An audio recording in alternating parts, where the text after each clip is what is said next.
It is Sac Marionette doing business as bargain counter argument, a middle-aged lady in a tiara hosting a live stream. And I'm currently flying solo. I sent out some on-camera invitations, but a couple of people aren't going to make it at all. Some might be by later. We shall see. Meanwhile, we have some people who are leaving comments already. In fact, Anita, she was here early and left this comment. And she said, "Hey, Sock, how are you doing today?" Yeah, I'm back. I was like, last week I ended up having to cancel. For once, it wasn't because of a migraine or headache. It was because I was just really, really tired. I'm feeling a little better now. I'm still a little, I'm literally under the weather because we have like, the air is very crunchy right now here in Connecticut. I know New York City has it even worse. I don't know, Anita, if you're having trouble in New Jersey. We got some smoke drifted down from Canadian wildfires, and it's just kind of hovering over us for now. So the air's a little crunchy, and I'm kind of staying indoors, but I've been doing some stuff. Anyway, she said, so that's how I'm doing today. She says she's reading two romances. The first romance is a historical romance called The Viscount Tempting Minx. Ooh, Minx is Viscount. Ooh. And the other is a contemporary romance called Maybe This Once by Sophie Sullivan. I have been reading myself an historical romance called Sweet Enemy Mine.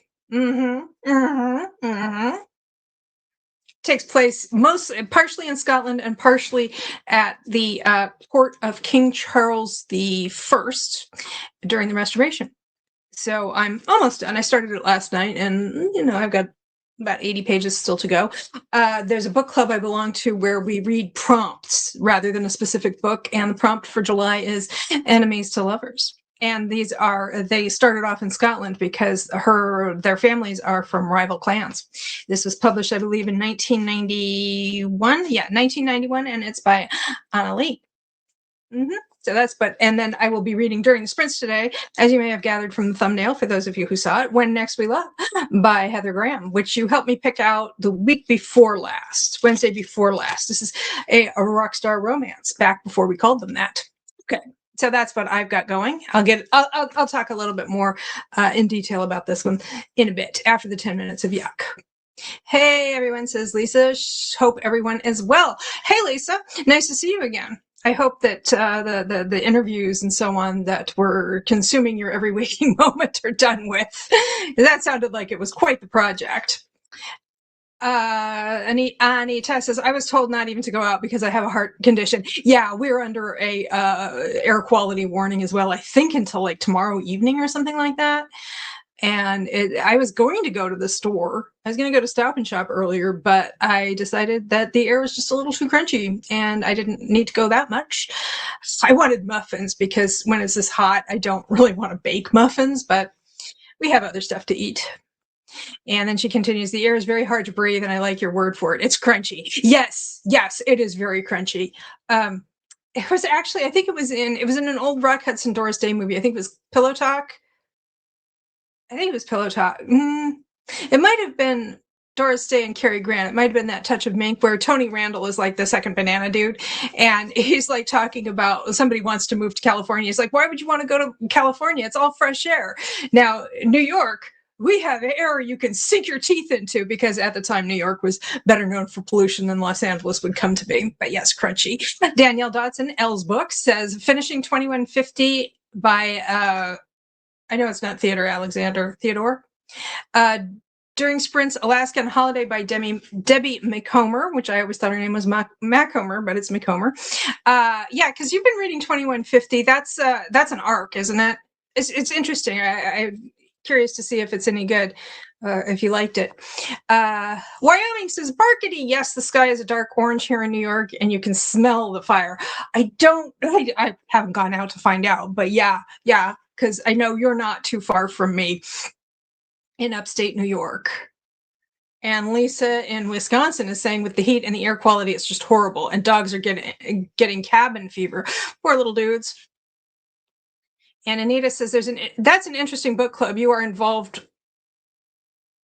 Oh, here's like the I was confused because the I think it was autocorrect or text to speech or something put in weird punctuation. That's an interesting book club you are involved with. I love the idea of doing just prompts. Yes, that's sorry, that's Mama Needs to Read Romance. B, it's like a members channel membership, Patreon membership thing. And yeah, we pick a book club prompt every month. It's fun. Stacy's here. Hello, everyone. She says, "Happy birthday! It's Stacy's birthday. Stacy, Stacy! Hooray, hooray, hooray for Stacy's birthday! Woohoo! Happy birthday!" Let's see. And Danielle says 2150 is an arc and it's good. Nice. I like science fiction, so I'll have to look into that. So, let's see. Thank you, says Stacy. You're welcome. You're welcome. I think you'll have a rolling birthday because I mailed a card to you on Monday. It's probably not there yet. Happy birthday, Stacy, says Anita. Anita. Hooray. Okay, so I like the way we did this. Of course, like I said, I was gone for a week because I just was not feeling at all lively. Better now. I actually managed to get some heavy housework done yesterday. It was like one of those things where you move all of the furniture that can be moved easily, and then you just clean. And then when I put the furniture back, I put it back in slightly different places. Very exciting. It was a free refresh. Well, it did cost the amount of like having to wash some rags eventually, but you know. And Wyoming says, "Hooray, Stacy, happy birthday."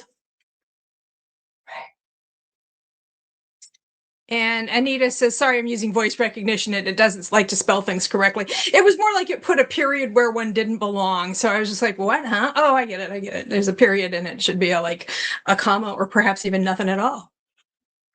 Emily Lost in the Library says, "Hello, stopping by to say hi. Hi.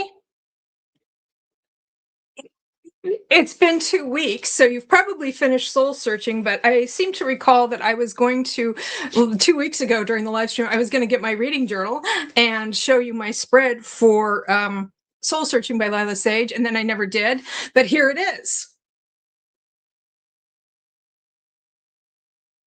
And Soul Searching, which you've probably finished by now, there is a there's a Chihuahua in the story, and she's a photographer, and he's an upholsterer and furniture restorer. So that's why, and the chapter, they alternate between their 2 points of view. And so her chapters have a camera as the chapter header, and his have an upholstered chair.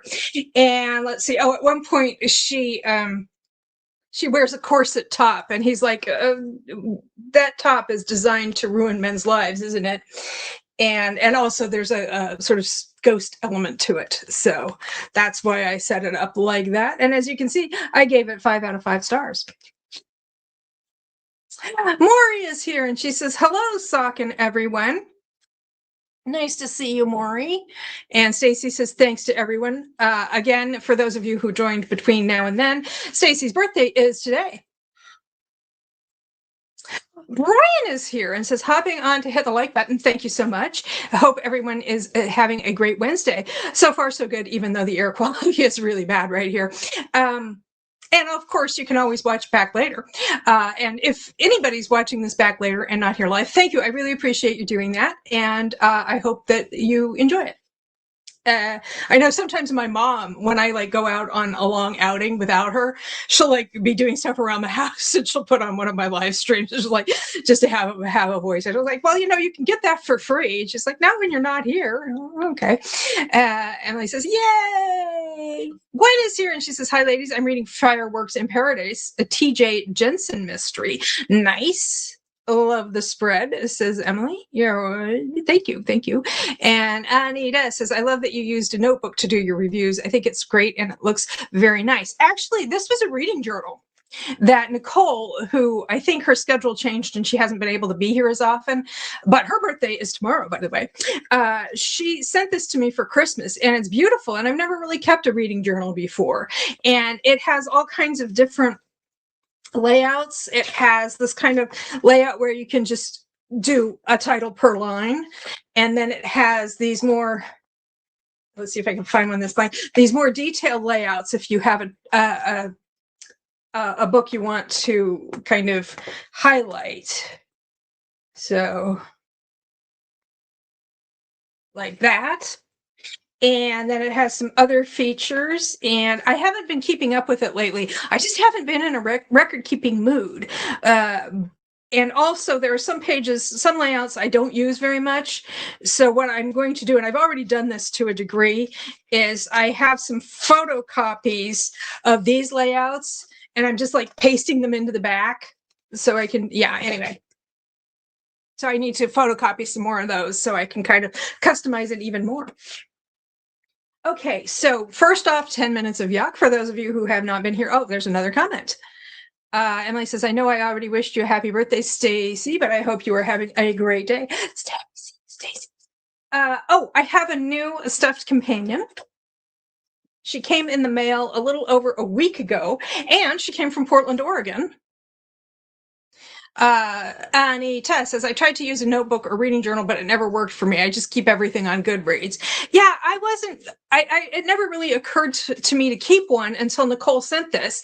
And I was like, well, okay, I'll try it out and see how I like it. And it's really it's just another way. I find that it is another way to think about books and enjoy books, not just rating them and reviewing them, but just like trying to come up with a design to kind of visual images I'm using stickers mostly because I can't draw very well, to kind of like, how am I going to illustrate this book? What images make me think of this book? And that kind of thing. So, yeah. But like I said, I haven't been in much of a record-keeping mood lately. I haven't been doing much in the way of keeping my planner updated and that kind of thing. These comes and go. Stormy is here. She says, hi, happy birthday, Stormy, because I think it was on Saturday. Where's the hooray sign? Hooray. Stormy's birthday was on Saturday, but I think today she was celebrating by going to a big town. Yeah, she says, hi, everyone at the Chinese place eating, but wanted to pop in and say hi. Hi, Stormy. I hope you're having a nice birthday meal at your favorite Chinese restaurants. They're nice. And Emily says, I worked on my reading journal this weekend. You all inspired me. Nice. Gwen says, we don't have smoke, but we do have enough humidity here to drown one. Yes, that too. And Anita says, so you were an artist because that looks really nice. Yeah, the thing is like I said, I don't actually have any drawing skills. So I have so the way I'm a collage artist, I take other elements and put them together in a new way because I can't draw very well.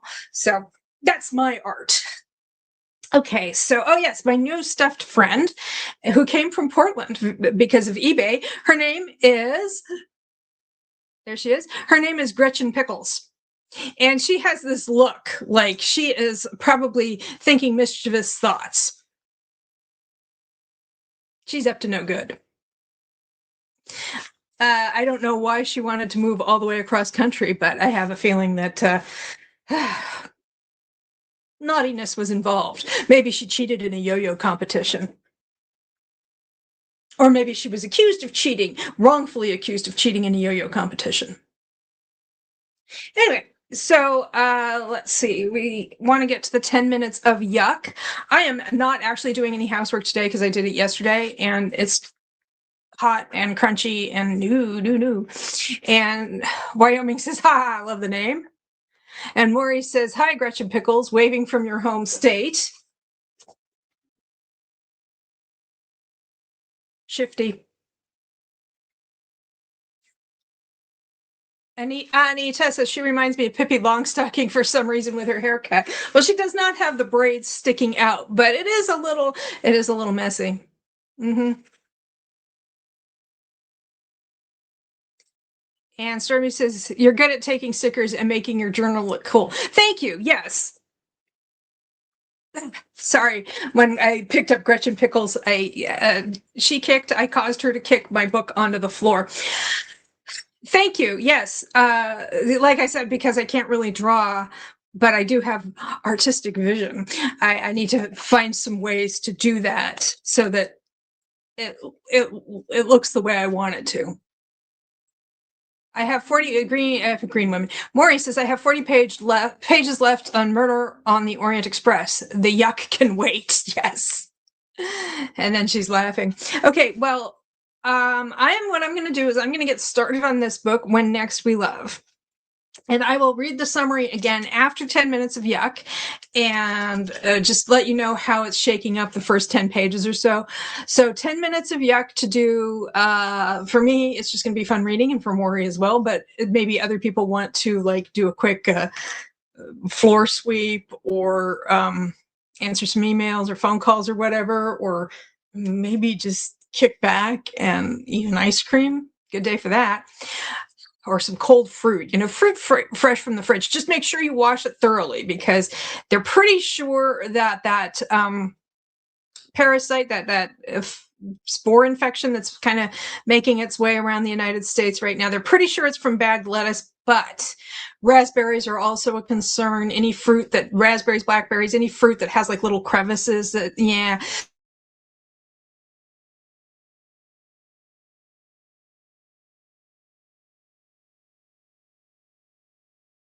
They can see me. I had the spinning circle. Was there an interruption from your end? I had like the screen was black and I got a spinny circle. So I don't know if you guys experienced that disruption. Anyway, so if you are eating fruit from the fridge, wash it thoroughly. You already knew that. Okay, so I'm going to start this book and I will read the summary and let you know what happened in the first, few pages when we come back from 10 minutes of yuck, which will be at 27 minutes past the hour. So let's get that banner set up. And 27. Okay, and I'll see you in about 10 minutes.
And we're back.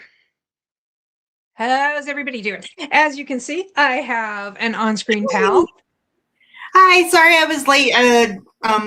My 10 minutes of yuck turned into 20 minutes of yuck that I needed to make a phone call. Yeah. Okay. Well, let's see. I don't know if she's still in the comments, but Stacy was at least here earlier. It is her birthday, so I got to pull out the hooray sign. Oh, happy birthday! For Stacy's birthday. Happy birthday! Okay, and Anita says you froze for a second. Yes, because before you showed up during the first chatty bit, yeah. She's saying I froze for a second. Everybody's back, I hope. And she says, I read exactly one chapter. Which one was it? Was the Viscount, what was it? The Viscount's well-intentioned minx? The well-intentioned Viscount minx? Something like that was the historical. And maybe this time? No. I am going to have to scroll back because she had both a historical and a contemporary going. So I'm curious. She said she got a chapter read, but I don't know in which book. Let's see. She's like way up the top. She was reading Maybe This Once by Sophie Sullivan was the contemporary, and The Viscount Tempting Minx was the historical. So which one was it? Yes, yes. It was The Viscount Tempting Minx, she says. How was it?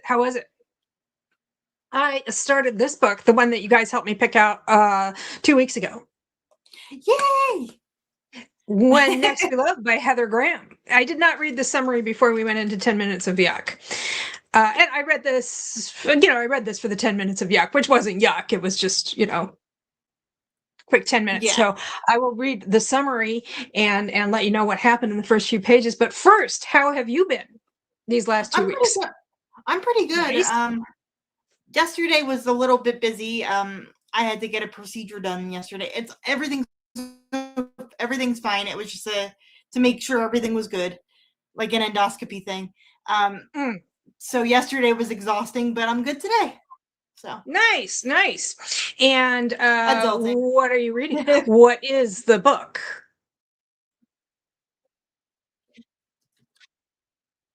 I am reading The Other Bennett Sister by Janice Hadlow. Mm-hmm. Oh, I'm not trying to. I think you're trying not to freeze. I'll just put it in front of my face. Yes. I think the background blur tool decided that the book was part of the background and must be blurred. Yeah. Yeah. I'm about 16 chapters in. Nice. So that looks like what, about a third? Yeah, so far. It's like 100 400 pages. Nice. Okay, sorry. They did not freeze. I can't blame that on streaming technology. That was just me. Like that was a Sock Marionette specific glitch. And Maury, who is reading Murder on the Orient Express. Huh? What was that? We all have them occasionally. We all have glitches occasionally. Yes, indeed. Maury, who is reading Murder on the Orient Express, says, I got another chapter down to 25 or 30 pages left, and I still don't know who done it. It's Murder on the Orient Express. Have you seen the movies? Any of them? I haven't seen the Kenneth Branagh one, but I did see the one from the 70s. That's good. It's good so far, says Anita. A Viscount Tempting Minx. I'm glad everything went well with the procedure, she says. You do keep freezing. Huh. How about that? I know you're a very still person when you're not actually moving, so. But, yeah. Well, now you seem to be back. Maury says, no, I wait till I read the books. Nice. Well, I am not going to spoil Murder on the Orient Express for you. I'm amazed that you've managed to get through life without having it spoiled for you before, because that's one of those things a lot of people talk about. Okay. When Next We Love by Heather Graham. Are you ready for this? This is what we all agreed on. I liked the idea last time of going through the books and then choosing the one I would read next time rather than that time. So we're going to do that again, which will be I went up to the attic where it was very hot, and I got a stack of Harlequin Presents. But first, When Next We Love by Heather Graham. I can see that you're talking, but I couldn't hear you. Can you hear me now? Yes. Okay. Let me see. Okay. That kind of one of Harlequin's I did with my grandmother's. That what? Let me go in and fix that and see if I'm gonna mess with something and see if it fixes the problem. Maury says the Minx. Oh, Gwen, sorry, says the Minx has a serious Harlequin vibe. Let's see if that works. The Viscount. Okay. Yeah, I think the blurring tool was just like super confused by what was happening. Let's see if this works. Yeah. So what were you saying? Yeah. I was saying that style of Harlequin Presents cover was one of the first ones that I ever read when I was a kid. Yeah. They kept that for a long time. Okay, so When Next We Love by Heather Graham. This is published in 1983, and it is 185 pages. Candlelight Ecstasy Romance. I'll never. Excuse me, I got to do the voice. Maybe I can use Gretchen Pickles. Oh, I love it. Oh yeah, she's new. She's new around here. Her name is Gretchen Pickles. I love it. Yeah, I introduced her during the first chatty bit. I'll never see things your way, Lee raged. Arrogant, imperious Derek Mallory, famed English rock star, watched her with mock surprise. I'm pretending to be surprised, but I'm not. Okay. Had he summoned her to his palatial estate on Star Island to offer her the chance to prove her own talents, or merely to punish her? She was his best friend's widow. Ho, ho, ho, ho. He would never admit the truth or stop blaming her for Richard's death. Like a cobra, his magnetic eyes hypnotized, Lee was lulled in by his sleek, fluid grace, only to be struck by his swift, venomous attack. As the hurricane ravaged the Florida coast, she was his prisoner, trapped in a storm of emotions. She ached for him, hated him. What did she want? Savage surrender or her own bittersweet revenge? And a chance to wear a kickin' bikini. I love these. Whoever writes the blurbs on the back is my favorite from the old ones. They knew what was what. Yeah. Okay. So I already did read the first few pages. And it starts with a prologue. It's Usually a costume part. Huh? Usually that doesn't happen. Yeah, I know. I was surprised. I was like, what is happening? It starts with a prologue where this unnamed woman, who is presumably Lee, is dressed up as a belly dancer. And she's wearing contact lenses to disguise the color of her eyes. She's dyed her hair. She's got bronzer makeup on. Okay. And so she's not recognizable. And she hooks up with this dude who's dressed as King Arthur. Oh, Kristen's here. Kristen's here. Kristen's here. Kristen, I'm going to put you on screen now. Hi, Kristen. Hi, everybody. Hi. You've already met Alicia. You've already met Alicia, haven't you? Through your other stuff. Hi. Alicia, Hi. This is Kristen. Kristen, this is Alicia. Hi. We talked in comments, I think. Probably. Yeah. I was just talking about When Next We Love by Heather Graham that you guys helped me pick out last time, which was 2 weeks ago, because last week I was... Thank you for your well wishes, Kristen. Last week I was not actually a headache for once. I was just really, really tired. I was undermotivated, and I could not motivate myself, let alone anyone else. Anita says, hey, Kristen, how are you today? Am I right? Did you get a bruise or something, or is that just there? It's a bruise. I have no idea how I did it. pretty I impressive. do that a lot. I'm like, where on my legs? I'm like, where did that come from? I have no idea what I did. I don't remember hitting And I was like, anything. what is that? In my sleep, am I a member of a fight club? Maybe. Maybe. Anyway, so this lady who is the widow of one rock star and is going to be romanced by the other rock star from her late husband's band. Anyway, she goes to this costume party and she hooks up with this dude. They have this long conversation and he doesn't know who she is. She apparently knows who he is. I don't know. We're going to find out because it was a prologue. And then we start the book with her showing up at the Star Island. And what happened was she had asked her husband for a divorce. She was filing for a divorce from her husband when he died.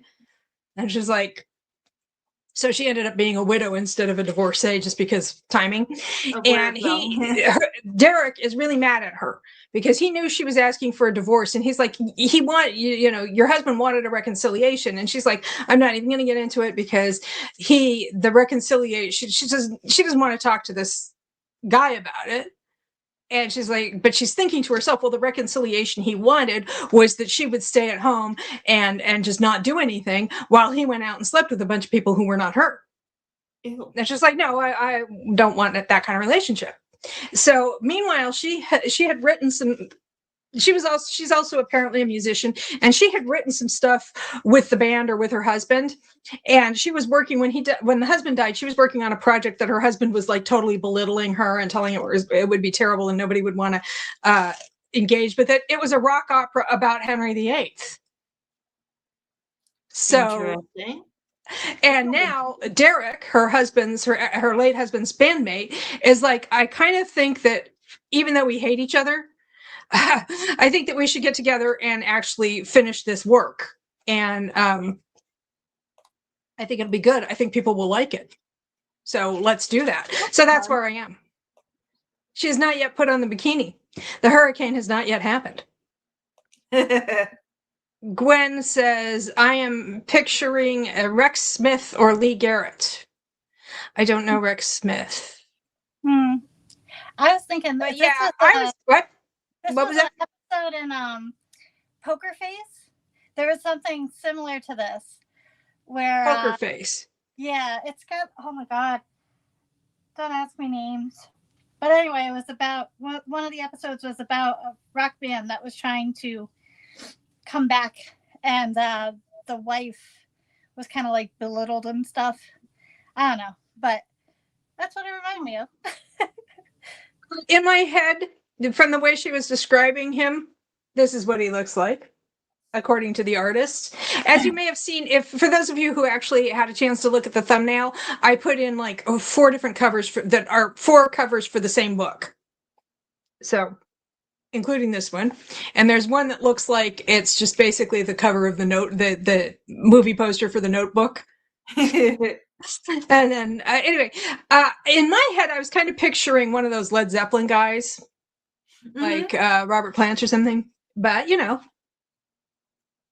because it's the 70s. Well, it's the 80s. It's the early 80s, but they've been the band was popular for a long time. So that's where I am on this one. Fine.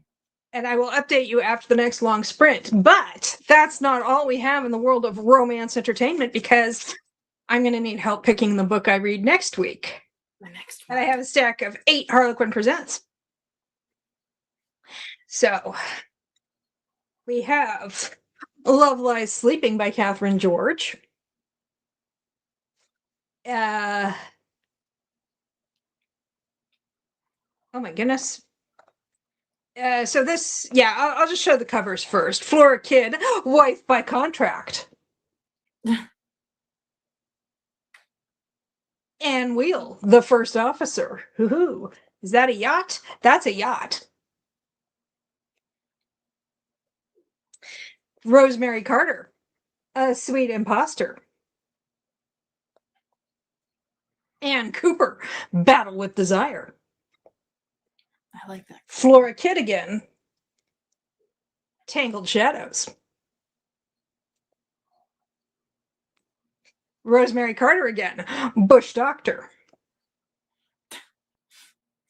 Yes, make of that what you will. And finally, Sarah Craven, High Tide at Midnight. It's one of those few covers where there's no dude. It's just her and some seals. Interesting. So those are the books. And let's see. This is She Has a Passion for History. This is Love Lies Sleeping by Catherine George.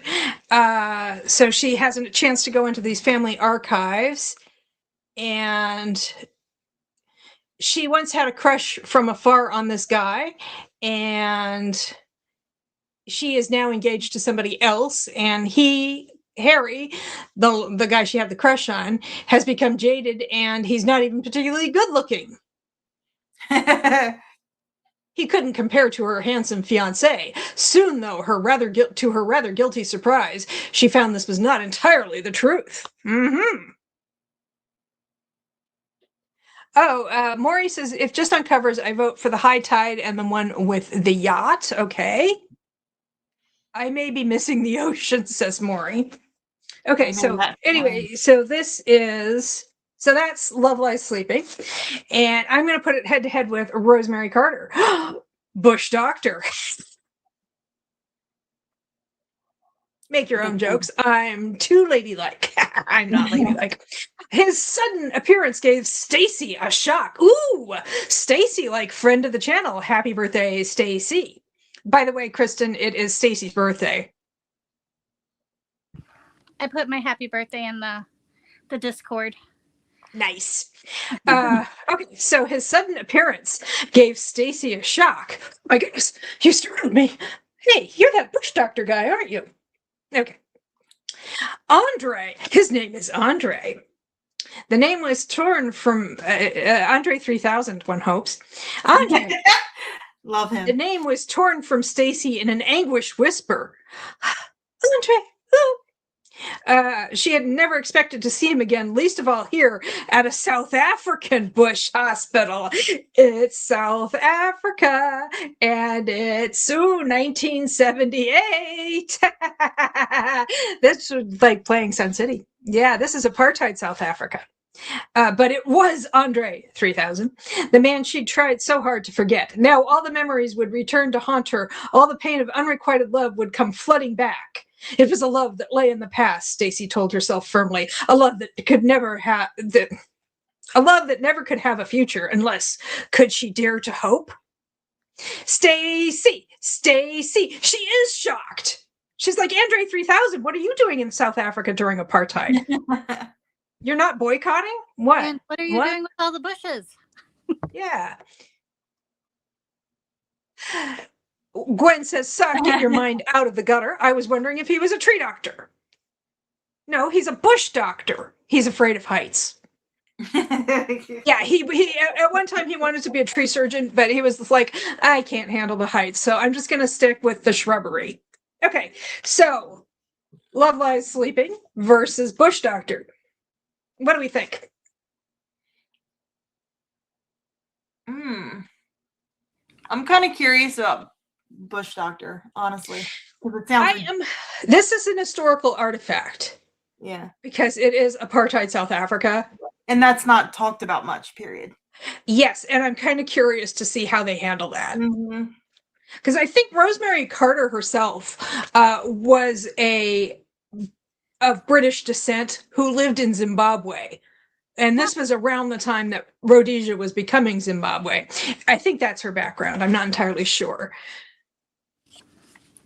Anita says, you make me laugh when you describe these books, and I don't have a real opinion of which one you should read because they're both making me laugh. I'm going to go this head-to-head. Bush Doctor wins because of the historical, the historiosity of it.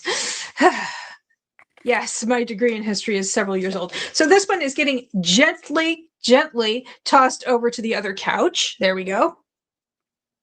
So this survived the first round. Next up, we have Battle with Desire by Ann Cooper versus Tangled Shadows by Flora Kidd. So we have red background and this chick who looks kind of like Linda Evans. And this we have blue background, and this chick who looks kind of like Heather Locklear. Okay. I'm just going, huh?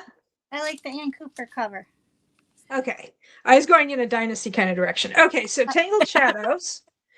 Yes. Oh, there's a race car on there. And I think that's the casino at Monaco.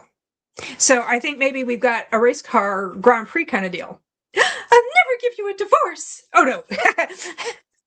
I gave it the girl voice. That's actually dialogue from the dude. I'll never give you a divorce. Cesare had told Catherine firmly, because we married in haste doesn't make our marriage any less solid, to my way of thinking. The fact that you're deciding for both people. Catherine had been stung by his words. I am so stung by those words, Cesare.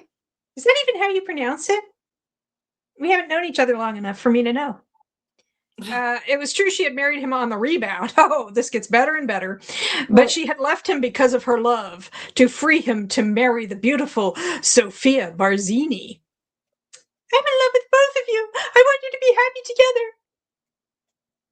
Probably not. Now, 18 months later, Cesare expected Catherine to resume their marriage. But how could she? The issue of Sophia was still unresolved, and Catherine wasn't prepared to be second best. But it doesn't say anything about Formula One, but that car and that Monaco setting is making me think that maybe that's going to be a factor. And then that was the Flora Kid, and this is the Ann Cooper one, the cover that Kristen preferred. Ann Cooper, Battle with Desire. Somebody's playing a violin. Music was her life until she met Gareth. Music is my life. Oh, you're kind of cute. Now you're my life. As a violinist, Anna Pearson couldn't afford to ignore the advice of world-famous conductor Gareth Howell Evans. As a woman, she couldn't afford not to. What kind of advice was this? Because Gareth thought that her musical performance lacked the inspiration of passion. Oh my gosh, do not believe him. She needed to feel this. That's like such a line. She needed to feel desire, longing, heartbreak, and Gareth believed that he was the man to arouse these emotions in her. Isn't that convenient? That she happens to lack the one thing that he thinks having sex with him will provide. Anna knew his interest in her was purely professional. It doesn't sound like it, really. At least not the profession that she practices. But what if his plan was successful? What if she really fell in love with him? Well, he's not a good guy, I don't think. I just don't. I have bad feelings about this. So, Battle with Desire versus Tangled Shadows. Elite Racing versus Elite Music.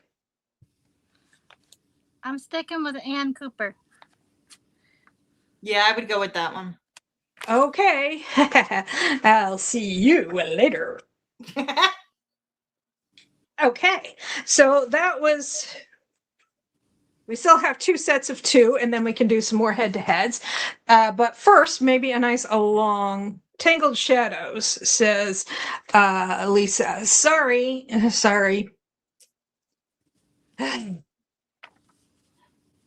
I would tell this girl to run the other way. Yes, so would I, Anita. So would I. So we're going to see how bad the decisions are. This is just like, I think that's probably Kristen and Alicia chose it either because they hate me or because I want to see you hate it. Wait, go ahead. You go first. I want to see you hate it, and I want you to like tear it to shreds. I just want to see how long you make it. Yeah. Yeah. You're like, I want to see that go sailing across the room. Yeah, see how far it goes. And go in the giveaway pile or little free library pile. I don't know. Some of these I read them and I'm like, nobody should read this ever. Yeah. Exactly. This is going to be recycled. This is going to go in the recycling to become a greeting card that says "World's Best Grandma." Okay, so we have like this. Okay, so that's our. So far, we've eliminated 2. Anita's just laughing at the whole thing. Gwen says, "I'm sorry. Sometime women's stupid." Yes.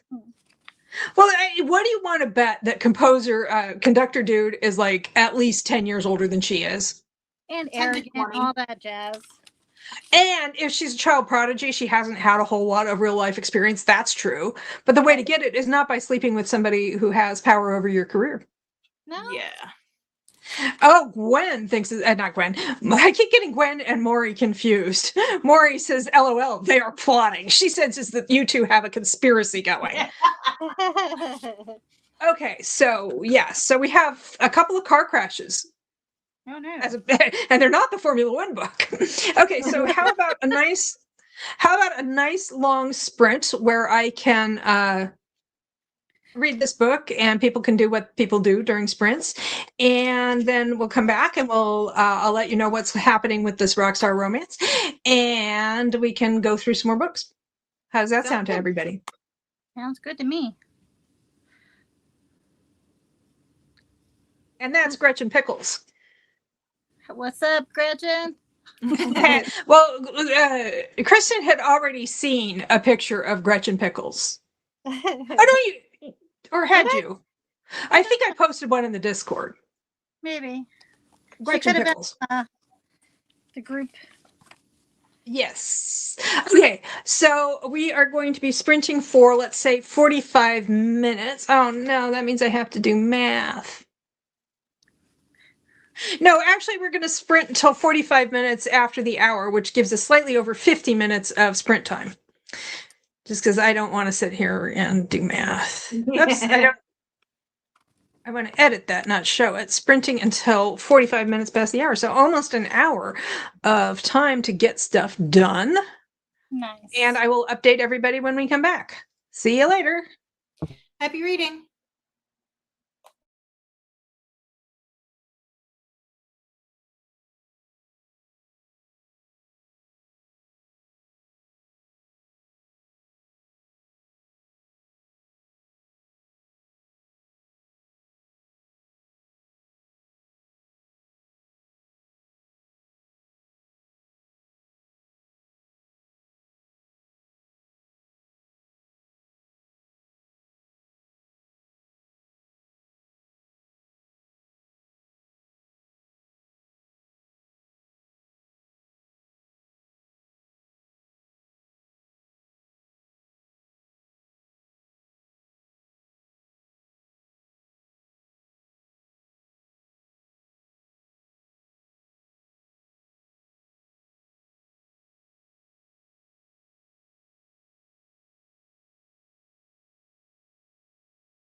How'd everybody do? I made it to chapter 22. About 50 pages. How's it shaping up?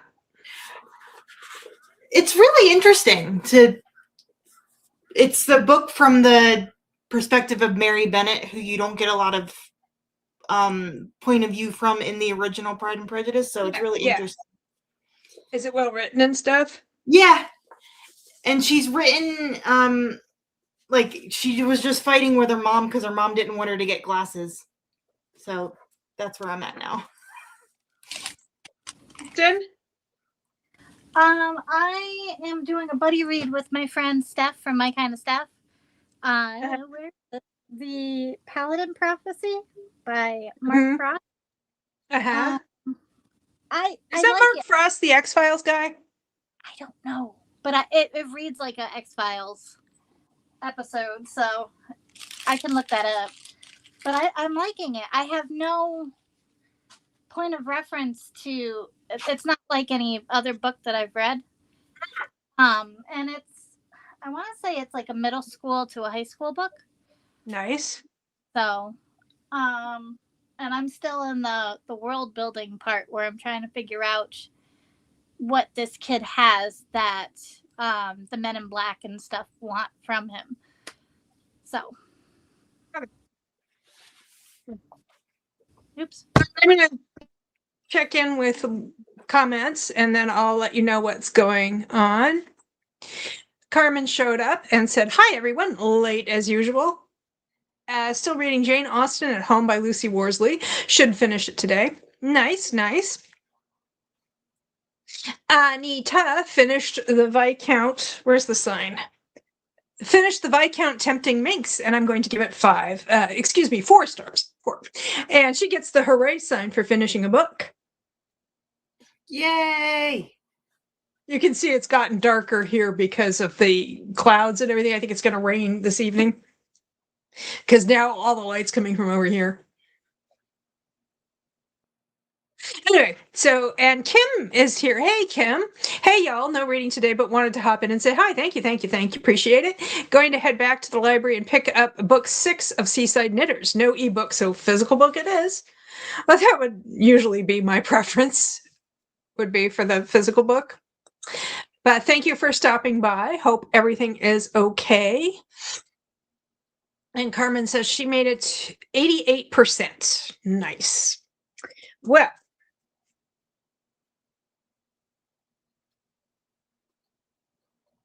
do you want to check it? I do. I really, earlier when I was reading, I really wanted to check it, but I'm like, oh, well, we still have another 20 minutes, so I'll keep reading it. And it's just like, it's a short story that somehow became a longer novel. I mean, It's not a hugely long novel, but it's like, this guy, he is absolutely convinced that she was cheating on her husband when it was the other way around. And he wants his revenge on her for having been such a horrible wife to his best friend. And he's like, oh, you had this boyfriend on the side. She's like, no, I didn't. He says, I know you did. Richard told me everything. And she's like, okay. And I'm reading it. I'm like, oh, your objection wasn't that she was cheating on Richard. Your objection is that she wasn't cheating on Richard with you. So, oh, he's that friend. Okay. Yeah, he's that friend. He's like he was, I think he's resentful because he was like, well, I didn't make a move because I didn't want to horn in on Richard's relationship. And then it turns out that you would have been okay with cheating. And anyway, so but all of this has been like, you get to this point where her car won't start. She goes to, he wants to work on this rock opera about Henry VIII with her, and her car won't start, and there's a hurricane coming. So he's like, oh, you're going to have to spend the night. And she's like, I guess, because I don't want to drive in the hurricane, because he's British, and she's actually from Key West. And so she's like, okay, yeah, I know I don't want to mess around with trying to drive in a hurricane, except that it's a weird kind of hurricane where she doesn't have any clothes with her because she was just gonna, she has what she was wearing, but she was just gonna, meet him for the day and then go home again. And now she's stranded. It's the kind of hurricane, and it's like she's the kind of stranded that allows him to order clothes for her from Miami, which is where they're near, but for some reason she can't leave the island because she's stranded. Like, if you can send somebody to pick up some clothes for her, you can get her back to the mainland and she can at least stay in a hotel. And then he's like, oh, and I have this date coming, and like a series of improbable events happens, and she ends up meeting his date, who turns out to be a journalist who's the biggest gossip in town. So she's like, she doesn't want the journalist or anybody else to think she's having an affair with this dude. So she's like, oh, we're working on a project together. And so now she's kind of backed herself into working on this project with her. And then things get weird and escalate. And at one point, she actually announces to all and sundry that they're actually going to get married. And it's just like, yeah, it's just like everything seems to be working out for him quite well. He's like a romance Sanatos or something. I do want a book on the rock opera about Henry VIII, though. That sounds interesting. I figure it's probably just that musical that came out a few years ago, Six. Is it called Six or The Six? Six. That's what it is in my head. Huh? It's fantastic. It was on I know. news. Oh my gosh. Yeah, that's so in my head. That's what it is. Wyoming says, my husband works outside for his job. Because of the smoke, they sent everyone home early. Oh, well, I mean, sucks that the air quality was so bad that they sent everyone home early. But on the other hand, you get some hubby time, some bonus hubby time. Huh? Stay safe. Yes. I just worry that they're going to have to spend all of their bonus together time, like chasing chickens into the barn and turkeys into the barn and so on, so that they don't get their little birdie lungs just messed up. Yeah. So anyway, and now they went back to her place in Key West, and he like insists on being a tourist in Key West. And I think it's just because Heather Graham herself is famously a proud Floridian. And I think she just wanted to show off Key West, which, you know, I'm here for the travel, so I don't mind so much. But it's just kind of like everything keeps working out for this guy in terms of like making this relationship happen. But at the same time, he's convinced that she was a terrible wife and so on. And it's just like, what in the what? So now I am back on board this particular train wreck. So, because like I was ready to throw it across the room, but now I'm like, okay, I got to see how the insurance ends up covering this absolute car crash of a relationship. And he is kind of starting to realize that maybe he didn't know everything about their marriage after all, because he's like, they're talking about her childhood, and Derek had actually gotten along really well with her father. He'd met him a few times, and he really liked her father. And she's talking about her childhood, and her father was a single dad because her mom died when she was so young she doesn't even remember her. And just, oh yeah, he was pretty good at being both mom and dad and so on. And he's like, I'm surprised that you had such a great childhood. You never wanted children of your own. She's like, what are you talking about? I wanted children. It was Richard who didn't want children. So I think he's starting to realize that maybe, just maybe, he shouldn't have taken everything that Richard had to say about their marriage at face value. I know. Critical thinking. Yes, he's trying to get revenge for a bad relationship that was not what he thought it was. Maurice says, I did it. I finished Murder on the Orient Express. Sheesh, that was a wild ride. I'm really kind of surprised because it's astonishing to me that you managed to make it this far in life without having it spoiled for you before. So I'm glad you were able to approach it from that perspective of not knowing what the resolution turned out to be. Now you can watch the movies. They're fun. Well, at least the one I haven't seen, the Kenneth Branagh one. Lansbury from the 70s is my favorite. She wasn't in that one. I thought she was. She was in Death on the Nile. Okay, that's what I was. The one that was Albert Finney as Poirot, and it had Lauren Bacall and Michael York and Marissa Berenson and Ingrid Bergman, and just basically everybody. Yeah, I grew up watching that one. Yeah, because Death on the Nile, I mean, she wasn't in that, but she was in Death on the Nile. She was in Death on the Nile, and so was like Betty Davis and Mia Farrow. And just got everybody in those movies. Manimal himself, Simon McCorkindale, was in it. So, If it's got Manimal, you know it's good. Almost 50 years of avoiding it, says Maury. Well, now you are in touch with your culture. Well, the British people's culture, but we took it too. Anyway, so that's where I am, and I have... So yeah, on this book, I have about 60 pages to go before I find out, like I said, exactly how the insurance is going to cover this car crash. Wyoming says, I was surprised too. I read Murder on the Orient Express in the 80s. My favorite, Hercule Poirot, was played by David Suchet. I think they did Murder on the Orient Express too, David Suchet, because I've seen the movie with Albert Finney. It was a longer episode. It wasn't like an hour. It was like a 90-minute episode, so it was like a special episode. Yeah. Well, there's so many characters. There's so many characters that I don't see how you could do it in less than 90 minutes. Yeah. When I think of Perot, that's what I think of, because like my grandmother watched him a lot when I was growing up. Mm-hmm. Maury says, I have only read 2 so far, so I avoid spoilers for all Christine novels. Nice if you can, because I mean, I once saw an episode of Red Dwarf where they spoiled the ending of Murder on the Orient Express. You never know when that spoiler is going to come along. And then she says, the end explains why I still had 5 or more suspects in my head. So, are we ready for another longish sprint so I can finish this book and report back? And more comments. Kim says Angela Lansbury was also in The Mirror Cracked. Yes, she was Miss Marple in The Mirror Cracked. That had Elizabeth Taylor and Kim Novak and Rock Hudson. And again, Tony Curtis was in that. Everybody, Geraldine Chaplin, I think, was in it. Everybody was in that one too. It was amazing. That was a good one. I liked that one. So, yeah, I'm trying to remember. Now I'm like thinking about how they got these all-star casts. Evil Under the Sun. I know a lot of people didn't like that one, but I did. And I remember I watched it when I was in like high school. This is the movie version with Peter Ustinov as Hercule Poirot, and Maggie Smith was in it, and all these other people.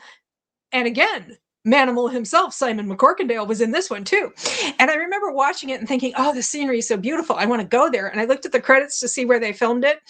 And they filmed it in on Mallorca, which is a Spanish island in the Mediterranean. Mm-hmm. And I was laughing because we lived in Germany. We used to go there for Thanksgiving every year. I've heard it's beautiful. I've never been. It is beautiful. And so like the next time we went, I was like, oh, we need to go over by Cape Formentor and so on, because that was where they filmed Evil Under the Sun, and it's gorgeous. So we did, because we didn't always go over to that part of the island. I will look for that one next, says Maury. Mirror Cracked is Miss Marple. The others we were talking about are Hercule Poirot. And Kim says, David Suchet is my favorite Poirot for a lot of people. And Albert Finney is my favorite Murder on the Orient Express. It's a good one. It is a good one. And so, yeah. Oh, I didn't give the hooray for Maury for finishing the book. Yay! We've had 2 book finishes and a birthday.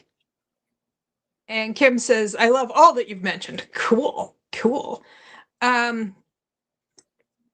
And Maury says, I have read the first Marple book and this one. I don't even know which one the first Marple book was. The Body in the Library. The Body in the Library. Hooray! Yeah. Okay, so another 45-minute sprint and I can get this book finished and let you know how this shook out. Congratulations to anyone who finished a book today, says Anita. Yes. We need to make that a t-shirt and just wear it out. What? Hooray? Congratulations for anybody who finished a book today. Yes. yeah, I like that. Because that's Anita frequently shares that sentiment in any sprint she happens to be in. Because I've seen her say it in like Killing Time with Cozies and stuff. Oh, it was Murder at the Vicarage.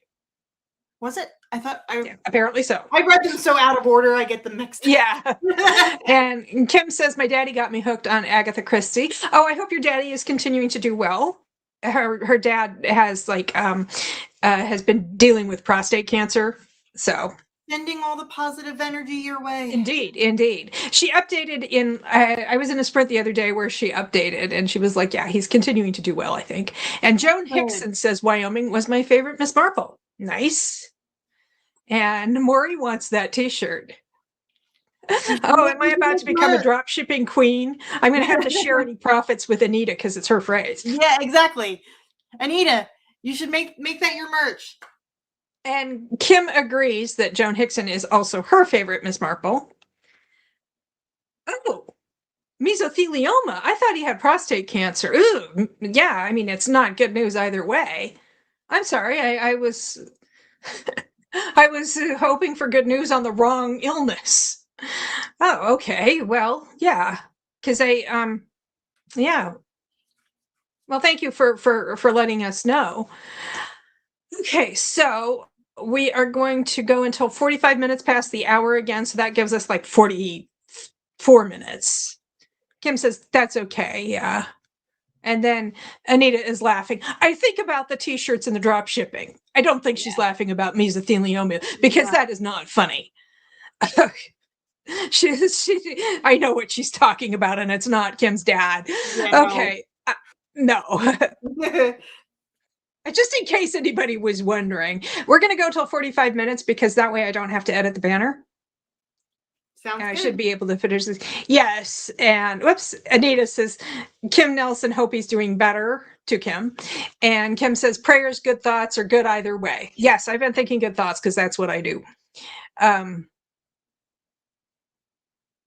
So yes. Okay, well, let him know that there is a middle-aged lady in a tiara pulling for his health and comfort and safety. If that's the kind of information he feels like it would be helpful. Anyway, so we're going to sprint now, and hopefully I will get this book finished, and I will let you guys know. And we didn't even talk about the books. Well, we'll talk about the books after this sprint. I need to know what happens with these crazy people. Okay, so we're going to show the banner and see you in about 43 minutes. Happy reading.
Or at least I am. I'm not sure where the others are.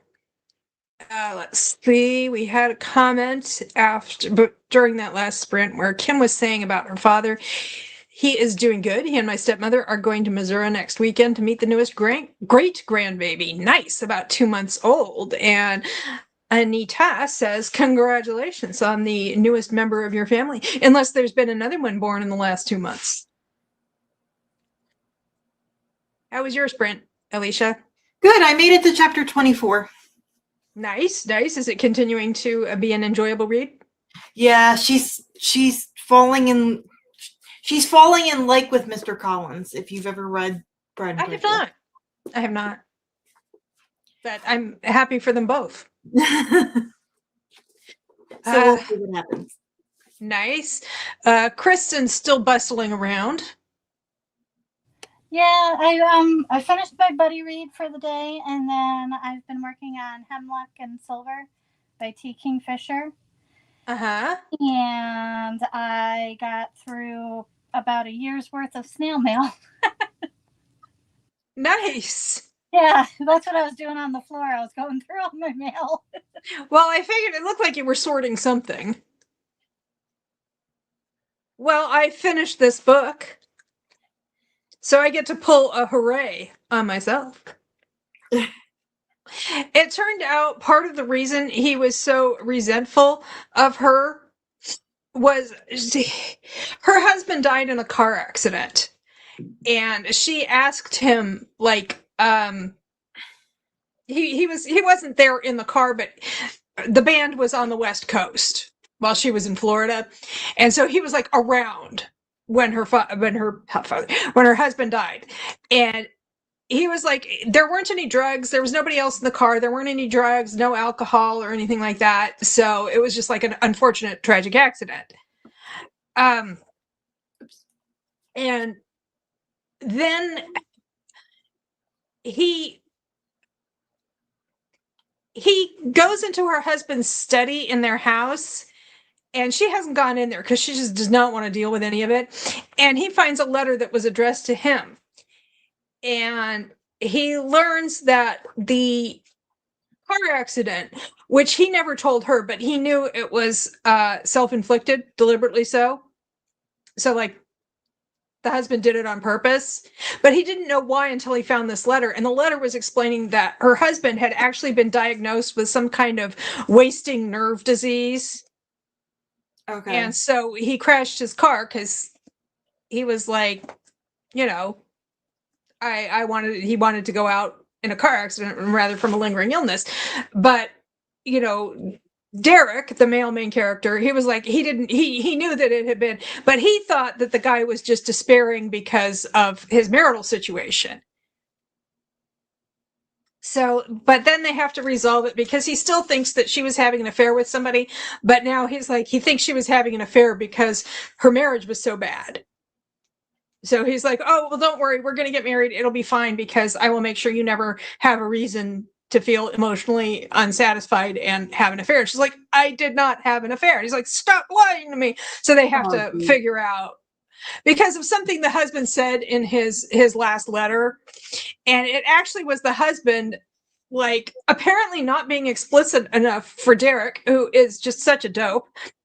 That it was the husband was actually he was saying, oh, I know my wife is in love with somebody else and I think that they'll have a good chance together. Of course, the husband was talking about Derek, because the husband was like, oh, I know these two love each other, they just won't admit it even to themselves because they don't want to hurt me anyway. But Derek is just like the biggest dope in the known universe, so just a real dope. So I just have a feeling that, like, the next time they have a marital spat, they're going to have to find another well-placed letter or something. Otherwise, they'll split up again because they're dopes, especially Derek. Anita says, congratulations, Sock, for finishing this book. I'm not sure that congratulations is the word I would use, but thank you. And Maury says, finished up my lunch and got my book recorded and am sprawled out now, ready to listen to Wind and Truth. It's only 63 hours of audio. I'm guessing it's funky. Is it fantasy? I'm guessing it's fantasy. Yeah. Is this Patrick Rothfuss or Brandon Sanderson? Oh, Brandon Sanderson. Well, either way, it's gonna take a while. And I mean this with love, but that man does not know brevity. That book is a shorter novel by him. I actually have read a shorter. That book she's reading is almost 1,400 pages. That's insane. I have read a shorter novel by him. It was science fiction, not fantasy. But was it oh god, what was that called? Was it the like YA one, the sci-fi? I don't know that it was YA. I think I found it on the adult fiction section. I don't know. I think it had 7 in the title, but I'm not sure. Okay. Anita was writing my book review, she says. And Maury says, yes, Anderson. And then she adds, it's the last of a first arc of a series. That is... they're chunky. That is a choice that Brandon Sanderson frequently makes. Yeah. I believe the phrase is all gas, no brakes. That's kind of why I dipped, personally. Yes. Okay, so I'm going to give this one 2.5 stars, rounded down to 2. 2.25. 2.25. I mean, I did not actually have to throw it across the room, but man, what a couple of dopes. I feel like this is like something that if she had had more time, because it's a category, she wrote this real fast to help, pay some bills. I think it could have been a better story. And also, I mean, this was fairly early on in her career, I believe. Also, one thing I really liked is one of the bandmates, he and his wife, well, 2 of the bandmates are married to ladies and they have children, but they're talking about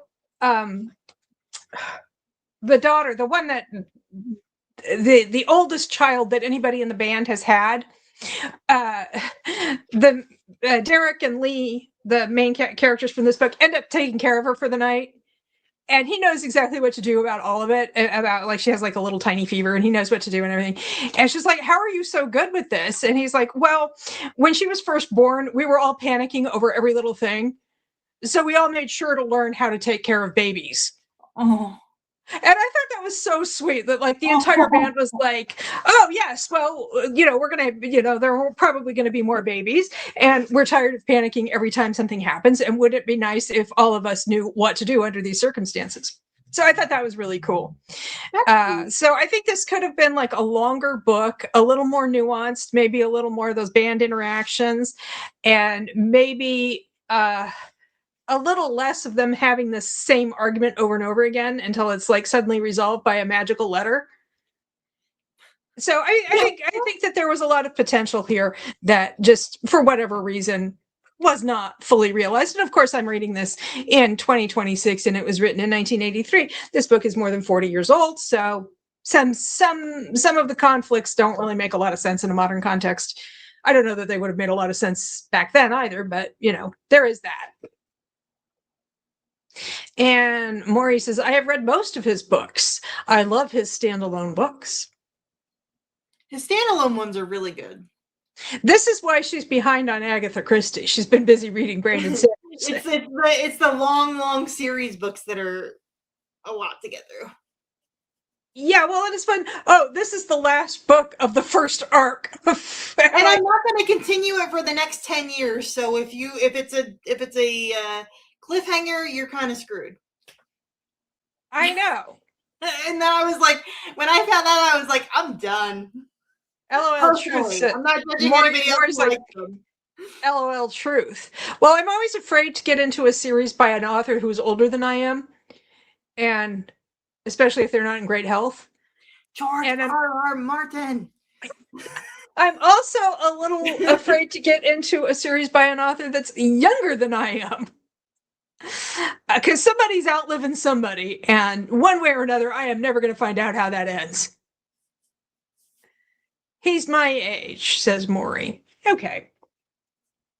Well, I did not go through these other 4 books because I just forgot, and it's getting late. So what I think I'm going to do is next week, You guys can help me choose which one of these I try to read first. And then the other one can be the backup in case the first one goes sailing across the room. And then we'll talk about these next week and figure out where to go from there.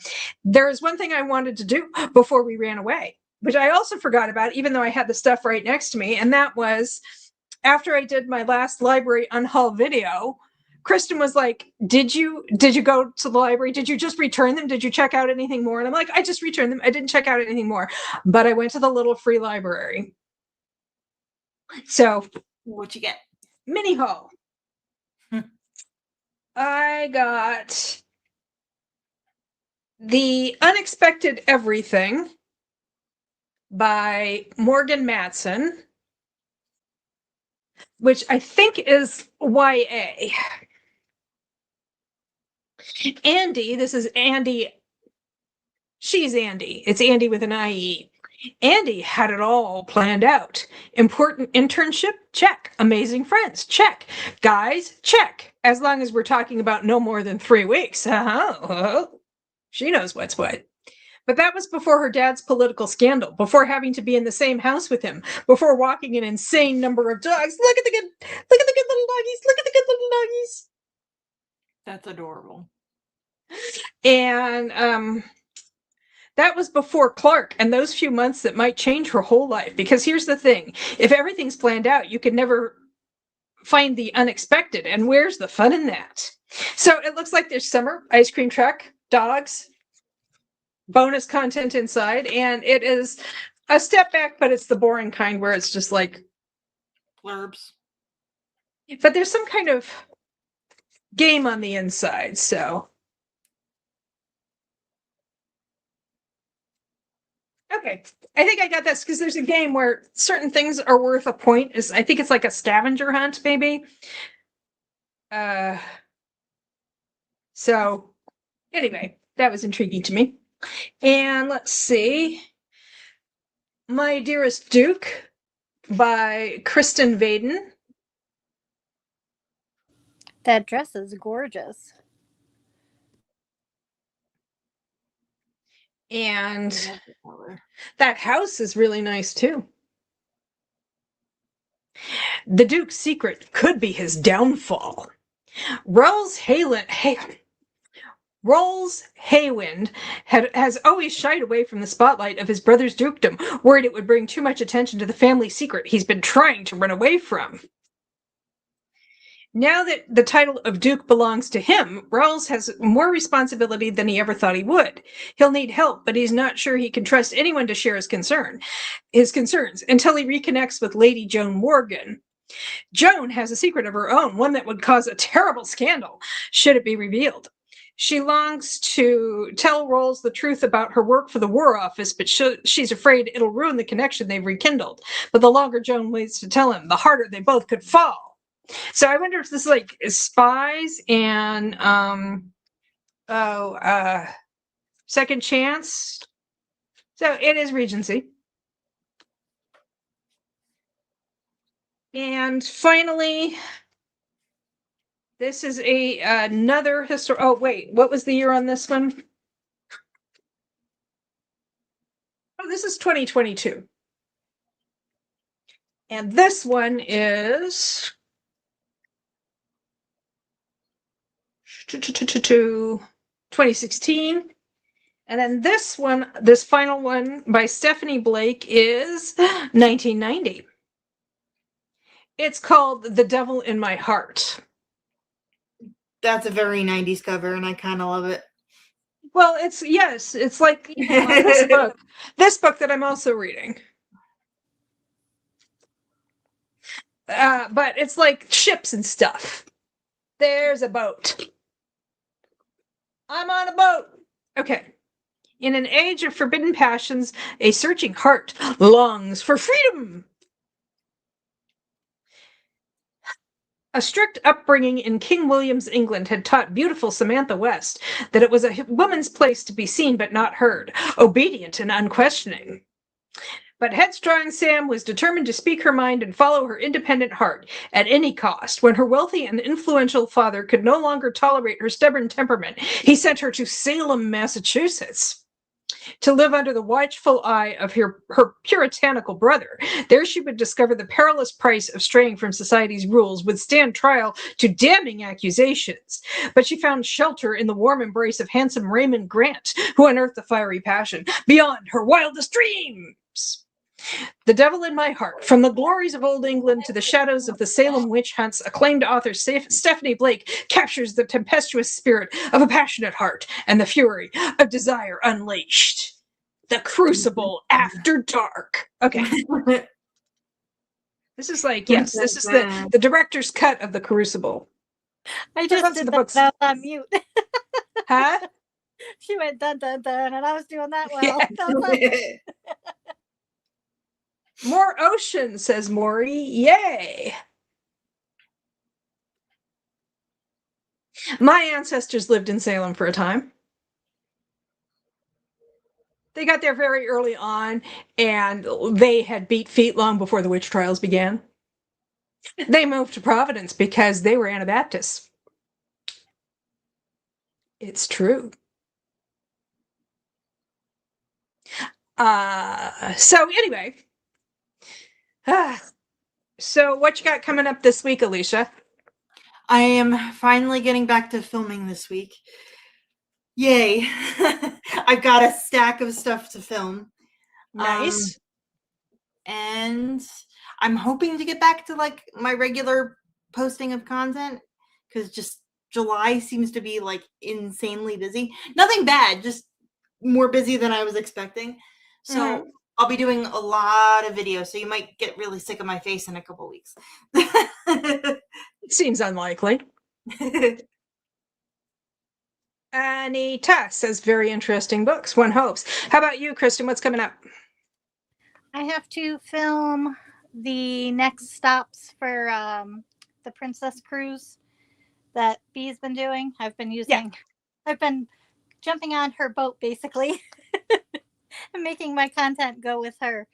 But I'm gonna blend England and Scotland, the 2 weeks, because I just don't have enough content for the 2 weeks. Like, I didn't read a lot during 4th of July week.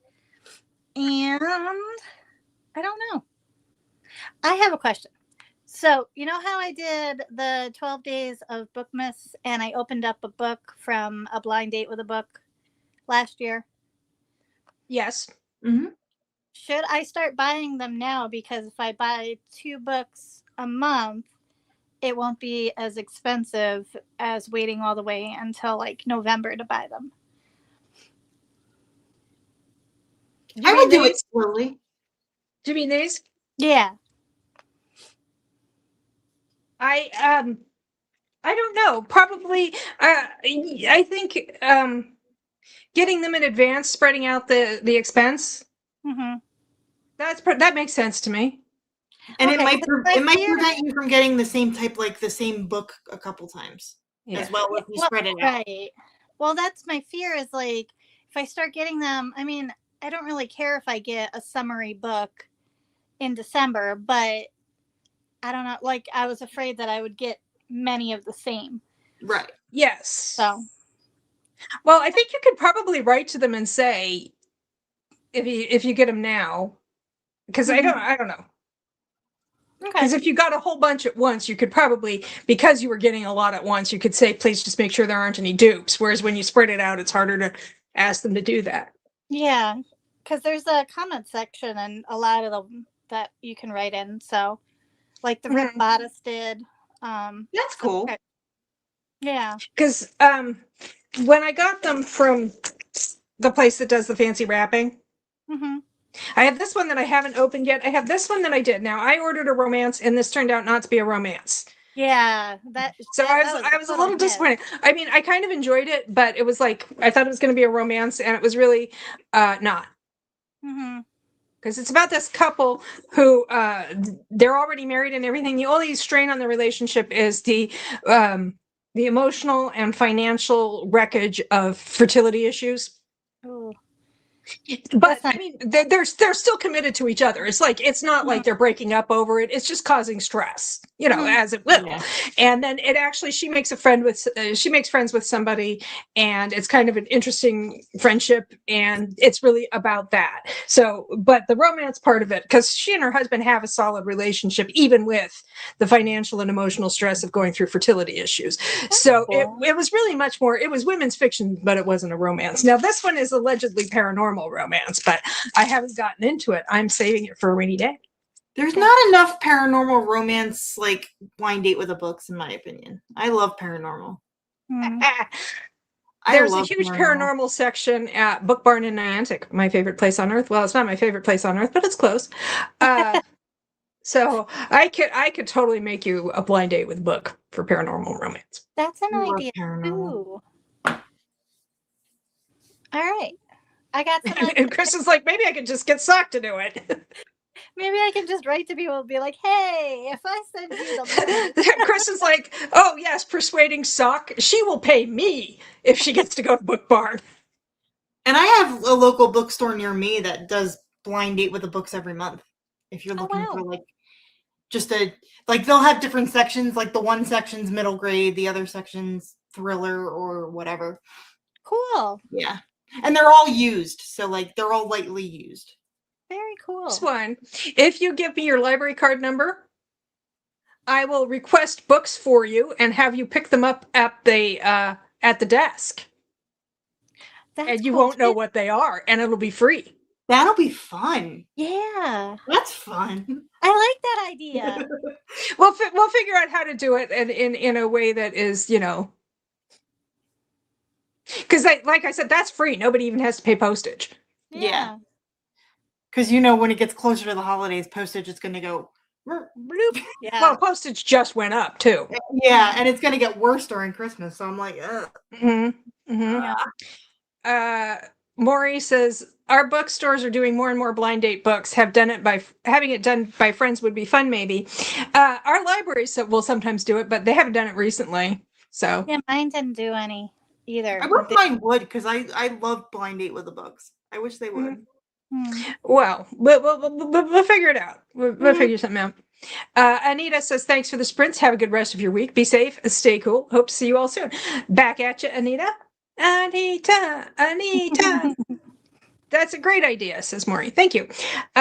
So, yes, for me, what I have coming up is if I get my act together, and I should have a short flip through Friday for coming this Friday. Last Friday, I did a Pantone color resource. I don't know if anybody saw it. According to my analytics. I'm a Pantone color person, so I loved it. Oh, you did? Okay, because I was going to say, according to my analytics, nobody saw it. So. It showed up on my feed. Oh, good. Like I was like, if anybody wants to see me do any of these colors or the color stories, like when they have those different palettes, like in more detail, I would be happy to do that because that's a really neat book. I have another short one recorded, but I haven't edited it yet, but hopefully that will go up. And I want to, at some point, I haven't really felt like being on camera. That's one of the many things I like about doing Flip Through Friday is that I don't go on camera for it. So it's like, I want to film the content. It's just when I think about like everything that goes into filming the content, I'm just like, I'm tired already. And I didn't even start doing it yet. Yeah, I do want to, but I don't actually have anything else recorded at this time. I have a vlog I want to do, which is Sister Picks by TBR, but I haven't even started it yet. I mean, she's picked the books for me. She did that ages ago, but I haven't started it yet. And so I don't know what else is coming up for me. I have some tag videos I could film, but I haven't done that yet.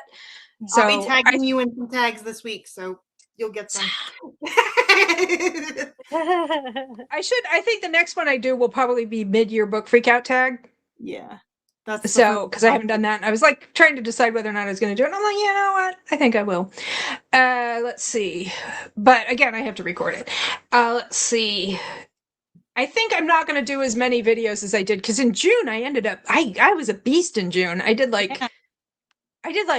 I did something like 10 or 11 videos plus 3 shorts plus the Midweek Motivation and so on. And, it's not too surprising that I'm slowing down a little bit in July because June was unusually productive. Right. So, and Okay, well, thank you very much for joining me on screen or in the comments or watching it back later. Appreciate it. Appreciate it. It is attention upon which I thrive. And next week, Thank you. next you for week reminding I will be reading one of these two books, maybe both of them. Maybe I'll be reading part of each. Anyway, and then we can talk about these other books that I pulled down from the attic and for the following week. So I hope everybody has a great week and a great weekend and stays, as Anita would say, is safe and cool. And I will see you back next week. And bye. Bye, everybody. Bye. Thank you.